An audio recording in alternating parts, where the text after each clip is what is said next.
Have you been told you need to stop doing what you love, whether it's exercise, running, or a sport? Well, here at Dynamic, we don't like that answer.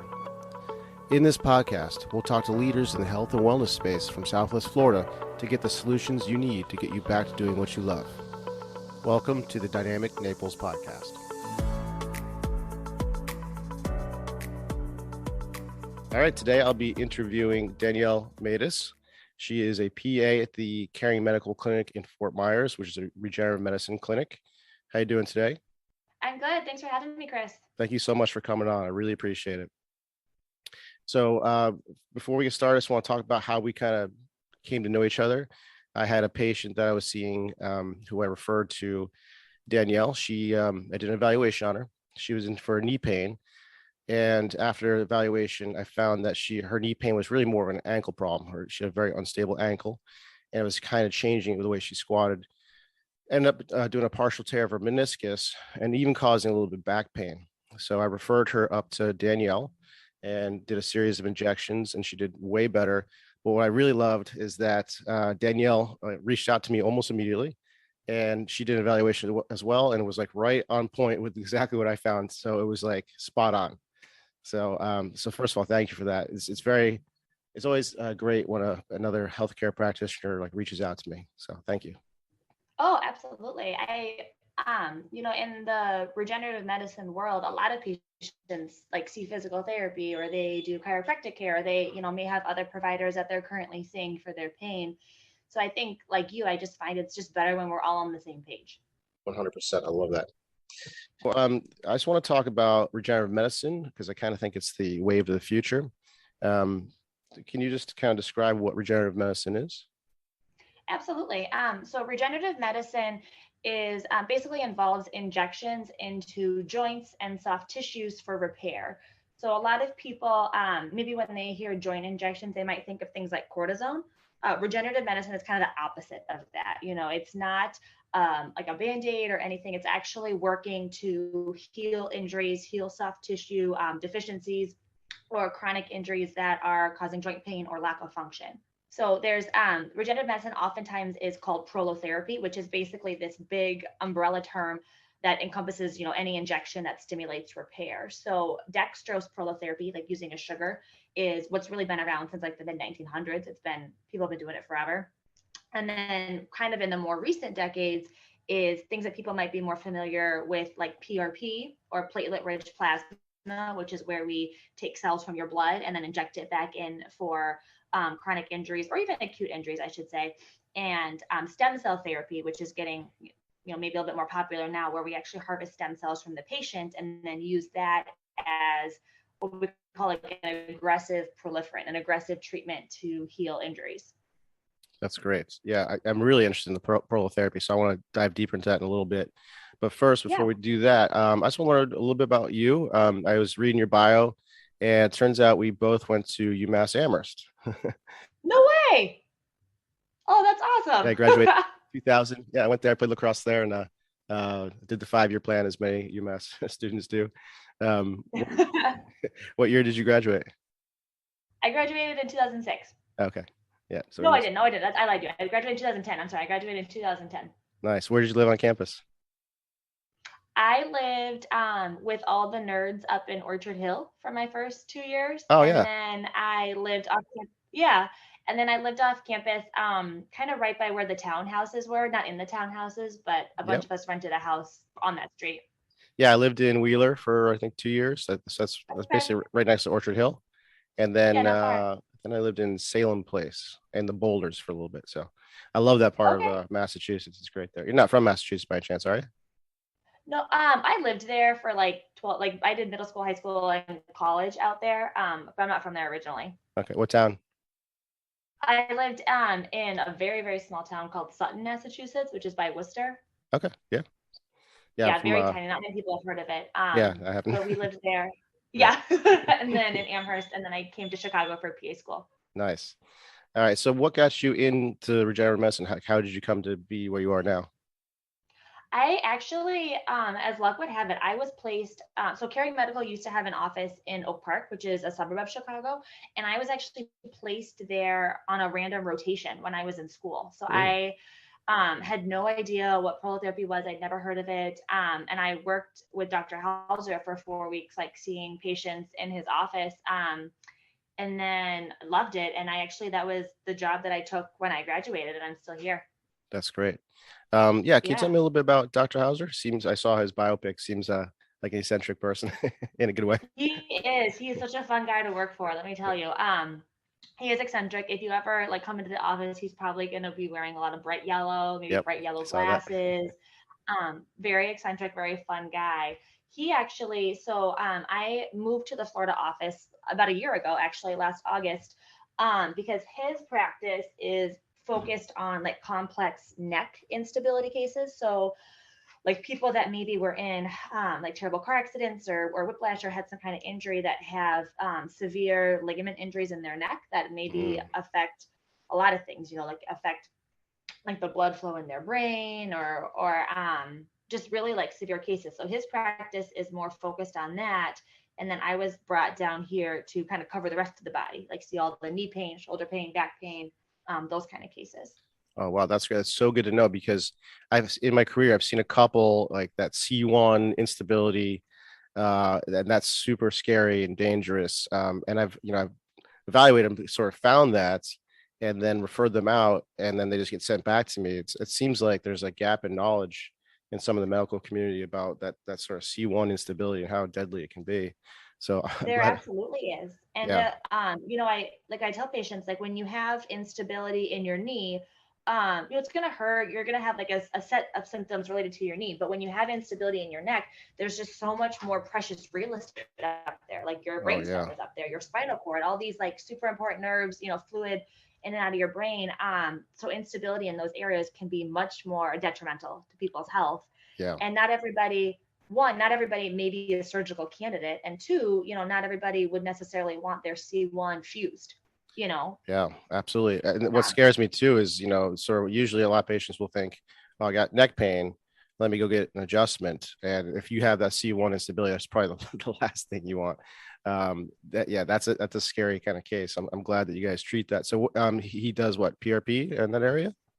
yeah, or dextrose, prolotherapy, PRP. It all just depends.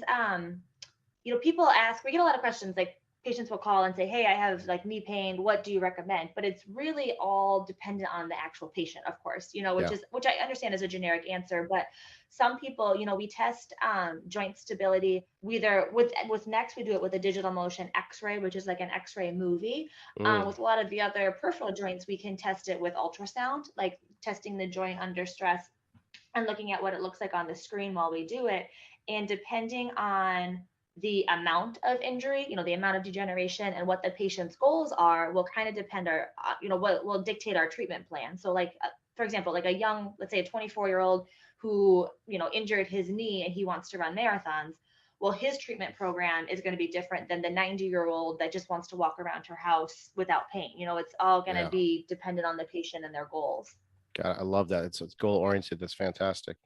So yeah, let's Yeah. dive into Prolo, because I'm very interested. I've seen a lot of patients do really well with it. And I know that it's an injection of dextrose, so basically sugar into the joint. And just correct me if I'm wrong. My understanding is you're kind of triggering inflammation just to kind of reboot the healing process. Am I right about that? You're absolutely right. Yeah. Yeah, it's So it's what oh, go ahead. no, you go ahead. Oh, so what dextrose does, so dextrose is a sugar, and what it does is when we inject it into targeted tissues, it irritates the tissue a little bit and basically gets your body to mount an inflammatory response, which then like gets your body to send cells and blood and growth factors and all that good stuff to the area for healing. So a lot of people they always think like they don't want inflammation, like Right. anti-inflammatories all the way. But the reality is, like the science is that your body actually needs inflammation to heal. So a lot of people can get themselves into trouble where they have an injury and all they do is ice it and take ibuprofen, because those Yep. are those are both anti-inflammatories. You're actually stopping, to some degree, stopping the extent to which your body can heal the injury on its own. No, thank you for saying that, because I'm constantly telling people that. I wish there was like a second word for inflammation, because everyone just thinks inflammation bad. So what I usually tell my Right. patients is chronic inflammation or systemic inflammation is bad, but local and acute, that's what you want. That's the beginning of healing. So why are we trying to block that? I love that. Yeah, you're absolutely right. I love Yeah, that. great. So the other thing I saw on your website, you guys do neural therapy. I'm not familiar with what that is. Sure. So there's different types of neurotherapy. Basically, what that is targeting is nerves or nerve endings. So a really good example actually of this is patients that maybe they tore their ACL and they had surgery years ago, and I see them for a new injury or something. What I'll hear is, hey, wherever my scars are, or ever since the surgery, like I have numbness, or I haven't gained full feeling back, on part of my shin ever since that surgery. Which, you got to think, like, even if you fell really hard or you had surgery, like you could damage those little superficial sensory nerves on your skin. So you can actually inject a low concentration of dextrose or even numbing agents like into the scar to get the nerves to basically reboot and heal, and you can get that sensation back. Oh, so So interesting. that's kind of neurotherapy, yeah, in a nutshell. And then there's like neuro, that kind of includes like what we call neural prolotherapy too, where basically we're doing injections around nerves, not necessarily to inflame nerves. That's kind Hmm. of the difference between like true prolotherapy and nerve injections. But you can actually do injections around nerves to get them to heal, or to kind of unconstrict them. Maybe if they're kind of, tugged and constricted in layers of fascia, you can kind of free them up. Oh, that's great. That seems like I have an application in like a diabetic neuropathy. Does it? Diabetic neuropathy, I would say, is a little different just because that is more of a systemic Hmm. thing. It can work in diabetic neuropathy, but if the person's diabetic and they have high sugar levels, like it's probably going to come back. It's not going to Yeah. be like a long-term thing because we're not addressing the systemic cause. But in cases where there's like a structural cause, like even in carpal tunnel, like things like that would work really well. We see a lot of people with carpal tunnel that do well with that. Okay.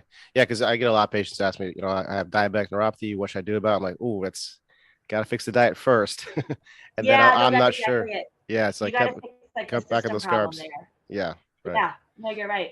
Yeah, I was always wondered if there was a reversing that neuropathy. So, um, okay, great. You kind of covered a lot of what I want to talk about: PRP, stem cell, prolotherapy. You guys do imaging, you mentioned, right? So, Yep. that digital motion sounds almost like a fluoroscopy. Is that kind of what it's like? I would say yeah, it's similar. It's we only really do that for necks. Hmm. Mostly we people ask a lot about backs. The ultrasound beam is not strong enough for that. Hmm. So we try to keep like radiation at a low dose when we can. But yeah, but it's like an X-ray movie. So basically, what we do is we have patients. A lot of patients will say things like, "Oh, if I lean my head to the side, or if I move my neck, I might get dizzy." Okay, like if I'm perfectly still and fine, but when I move my neck, I get dizzy. Right. And they may have like MRIs or things that maybe come back normal. But you got to remember, you're not moving when you Yeah. get an MRI. Like you're in your best position there. So with the digital motion x-ray, like we'll actually have them move in positions that might even trigger some of their symptoms, because we want to see what's going on. Like, oh, when you move this way, your C1 or your C2 like rotate significantly. Maybe that, fits the bill for what's going on with you. That's why we do that. Yeah, that's awesome. And so the ultrasound you kind of use more for superficial and like soft tissue injuries. Yep, absolutely. So, the most common thing that we see is knee pain. As you can imagine, a lot of people have knee pain, and so we can get a really good look on like all the soft tissues around the joint with knee pain. We can even get some pretty good details on how the meniscus is looking if someone has a meniscal tear. And then the beauty of ultrasound is it's not radiation, of course, and you can move the joint. Like I can put a little bit of stress on. I can do like a valgus or a varus stress test Mm, on the knee while also looking to see, okay, is that joint gapping a lot? Or is the meniscus essentially popping in and out of the joint? Or what things are going on when you actually move your knee? Because again, most people in general, they'll say, like, if I'm sitting down or if I'm laying down, I don't have any pain because I'm not putting any stress on my joints. But when we can move it and actually see what goes on during normal motions, I think that really makes a big difference. yeah, it's so important. I mean, you have to see how people move and what happens. Now, I always get this question: does somebody need a script for that, or can they walk in directly and just get an ultrasound? Oh, sure. So, to you don't need any kind of referral or a script to become a new patient. So you just kind of give us a call. I review cases a lot too. So not everybody, first of all, not all of our patients live in Southwest Florida. We get cases from all over the U.S. And I'll review a lot of cases. Like people will send in like any imaging they have as much as they can. And we try to get a good idea if, we think this person should come in or not. So that's always an option too. That's fantastic. Okay, one of the things I see a ton of, I just somehow attract a lot of hip impingement patients. I've done a lot of blogging on it, and we have a mutual patient that she did really well. It seemed with prolotherapy. That seemed to be the one. So, first of all, do you see a lot of hip impingement? And if you do, what typically do they do best with?